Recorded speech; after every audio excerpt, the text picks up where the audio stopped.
Hello and welcome to the season-ending edition of the Spike Ridgley Show. I'm your host, Lillian Perry. And with me here is the head coach of the Massillon Tiger baseball team, Spike Ridgley. We want to thank our season-long sponsor, Ryan Prosser and WHS Realtors. Coach, welcome to the show.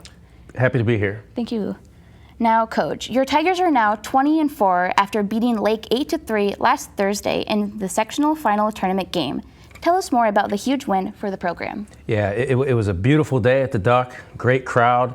We got a great pitching performance from Zach Catrone, some timely hitting, played some good defense, made a few mistakes, but we made sure that it wasn't two in a row. Yeah. And then we had some really big two-out hits that really carried us in that game. We had a big home run from Luke Sabo with 2 outs, but before we got to that point, Zach had a 2-out hit that kind of put us in that position to be able to do that. Yeah, well, good. Now, starter Zach Catrone, you mentioned, came up big for you once as he pitched 6 2/3 innings, giving up 3 runs and striking out 7. Yeah, he just competes. He battles. He's going to go out there and just give you every ounce of everything he's got, and he did that again in that game. You know, what's impressive with him, though, is he's able to kind of separate batting and pitching. You know, whether it's going well for him at the plate or if it's not, he's still the same guy on the mound, which just shows maturity. And again, he's out there competing, trying to fill up the strike zone and give our guys a chance to make plays, and he did that for us all day long again. It's really been 3 or 4 times in a row of him doing that for us. Oh, good. Now, catcher Luke Sabo hit a 2-run homer in the 3rd inning to put your team ahead to stay. Can you tell us more about that at-bat play? Yeah, you know, there was a guy at first, so it's going to likely require 2 hits to score a guy from first. Unless you hit it, you know, really, really deep off the wall or in the gap in the home run type of situation. And it, you know, it was really warm weather, so the ball travels a little better for us when it's like that outside. Yeah. And he got all of it. I mean, you could tell with the sound off the bat that he couldn't hit any harder than what he did. Really happy for him in that moment, just because how hard he works, and just excited for the team. It was really, really neat moment for us to be able to experience. Oh, good. Now, can you share with us some of the things you told your players after that big win? Yeah, you know, after the game, I just told them I was proud of them. You know, we made a few mistakes that we know, you know, we got to try to clean up, but that's just such as the game, right? And that's how it goes. And we were proud because they didn't make 2 of those in a row. We always try to bounce back quickly. They did that, and we just told them, hey, look, you know, you guys have earned the right to now go to the districts, play at Munson. We get to get on that bus, and you know, you get a chance to compete in that atmosphere. I'm just really excited for them. Oh, good. I'm good. We'll talk more with the coach and visit with a Tiger player here in a moment. But first, let's hear a word from Ryan Prosser and WHS Realtors. Hey guys, Ryan Prosser here with WHS Realtors. Today I'm coming to you from Ducky Schroeder Field located at Massillon, Washington High School. From 1995 to 1998, I spent a lot of time on this very mound pitching and winning performances. Nowadays, I spend most of my time pitching winning offers for my clients who are buying homes. Whether you're looking for a realtor who can help pitch a winning offer in this heated market or one that can take your listing and turn it into a grand slam, call me today. I hope everybody's doing well, and I hope to hear from you soon. Oh, put me in cold. I'm ready to play. Thanks to Ryan Prosser and WHS Realtors, welcome back to the Spike Ridgley Show.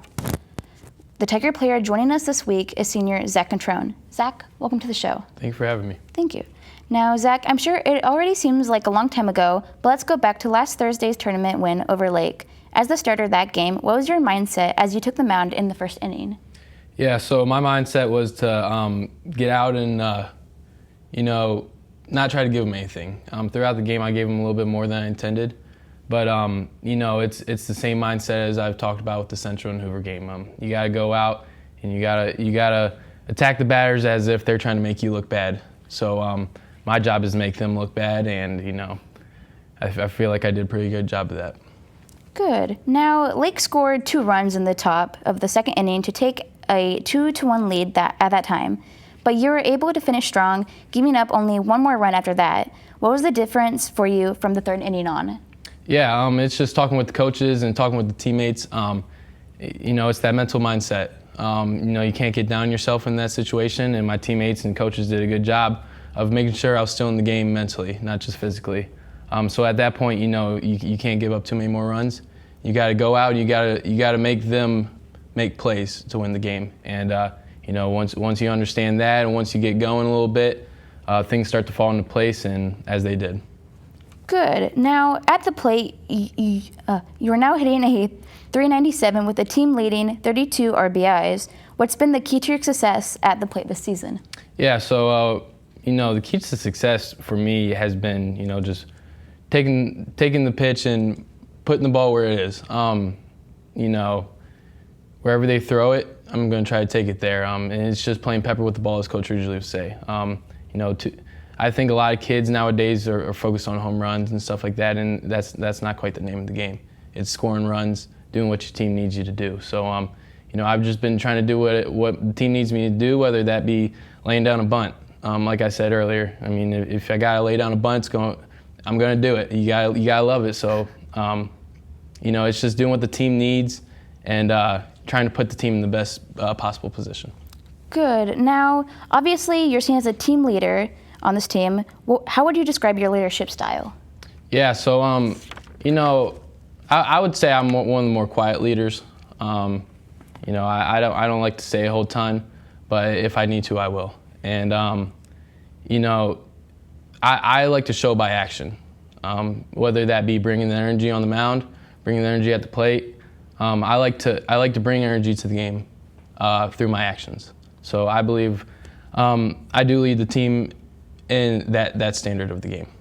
I see. Now, the Division I district semifinals are this week, with the Tigers facing Austintown Fitch on Tuesday afternoon at Thurman Munson Stadium. What can you tell us about the Falcons? Yeah, so the Falcons they're a solid baseball team. There's not too many teams that aren't too good anymore. They're always going to be a good team. They have some good pitching, some good hitting. They run the bases well. It's going to be a battle, but I'm confident in my guys. I'm confident in my team. Oh, good. Now, Tuesday is going to be quite a day, as it's also graduation day for you and the rest of your senior class. There's a lot to handle for one day. Are you prepared for it? Yeah, I do believe I am. It's been rumored for a while that we were going to play on graduation, and honestly, I wouldn't want it any other way. That sounds like a pretty good day to me. Advancing to the district finals and then going and graduating with my best friends that I've grown up with. So, I'm ready for it. I'm not too worried about all the other distractions throughout the day. I think it's been set to plan pretty well, and I think it's all going to be a good day. Good. Now, thank you, Zach, and good luck on Tuesday. Coach Ridgley will rejoin the program after this timeout.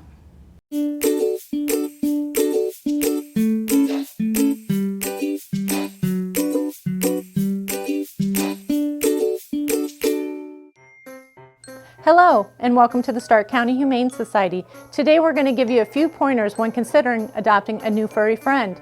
All animals here at the Stark County Humane Society are spayed, neutered, microchipped, vaccinated, dewormed, and if old enough, heartworm tested for our canine friends. Adopters will receive a free exam within 2 weeks of adoption at local veterinarian hospitals. We encourage all adopters to take full advantage of this. A one-time adoption fee is required for your new furry friend. When you adopt, you get an awesome adoption packet that includes treats for your new fur baby and savings for you. But this is not where the cost of adoption stops.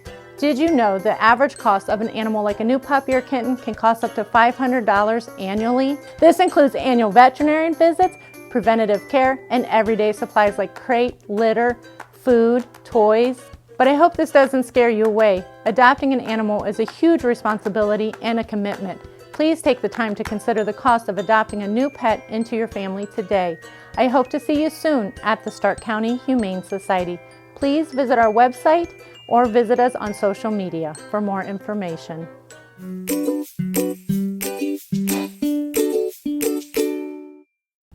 Welcome back to the Spike Ridgley Show. Coach, we've now had Zach on the show several times and talked about how important he is to the team. As the season has gone on, how many different ways does he impact the other guys on a daily basis? Well, he's always hit in the middle of our order, and he's been consistent start to finish with that. And I think, with 2 out hits, RBIs, he's leading the team in RBIs. He got 32 RBIs. He's up there in the top 10, I think, in the county with RBIs. So he's been very consistent as far as that's concerned. Yeah. I think if you ask Zach, one of the things that he would have liked to start it off quicker with is the pitching part of it. He had a couple of tough starts early on against good teams. Teams that are still playing.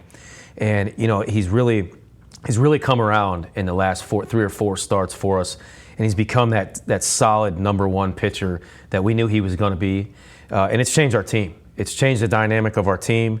You know, I've done this a long time, and when you have a guy that you can put in there and everybody feels good about it, it lifts the spirit of the entire team.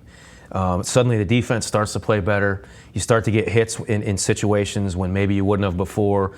And it's just one of those force multipliers that affects the entire team. He's become that guy on the mound for us for sure.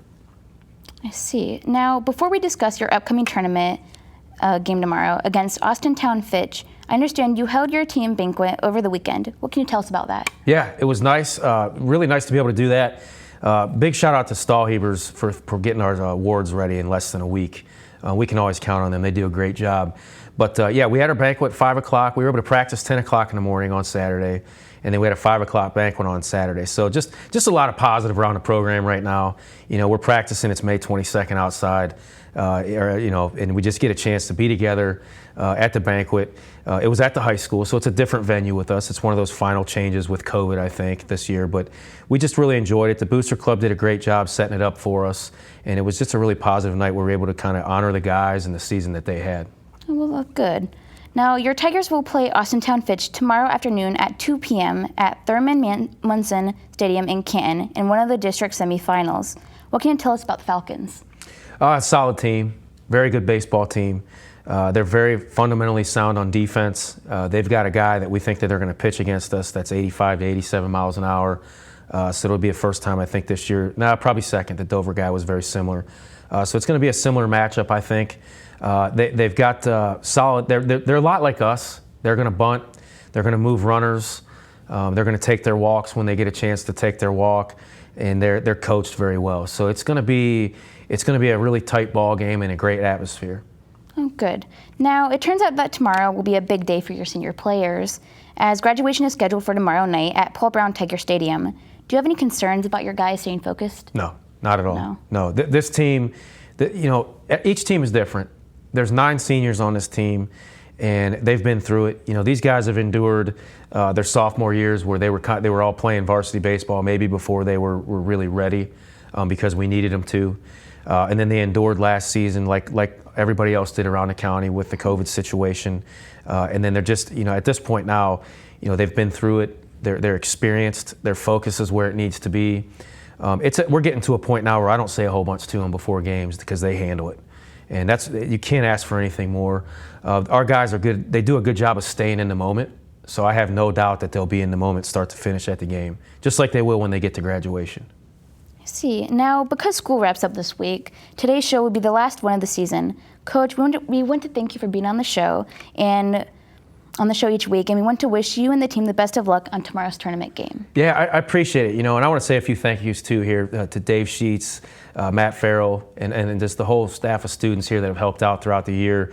Our administration, we work at a great place, and I want to thank the community. I want to thank the community for coming out and supporting us. They were in full force throughout the season. They were in full force at the tournament game, and I have no doubts they'll be there tomorrow supporting us. So thank you, and go Tigers. As we wrap up this final edition of the Spike Ridgley Show this season, we want to thank Ryan Prosser and DeHoff Realtors for sponsoring our program. We would also like to give a special thank you to Spike Ridgley and our senior, Zach Catrone, for joining us on this week's show. I am your host, William Perry. Thank you for watching, and as always, go Tigers.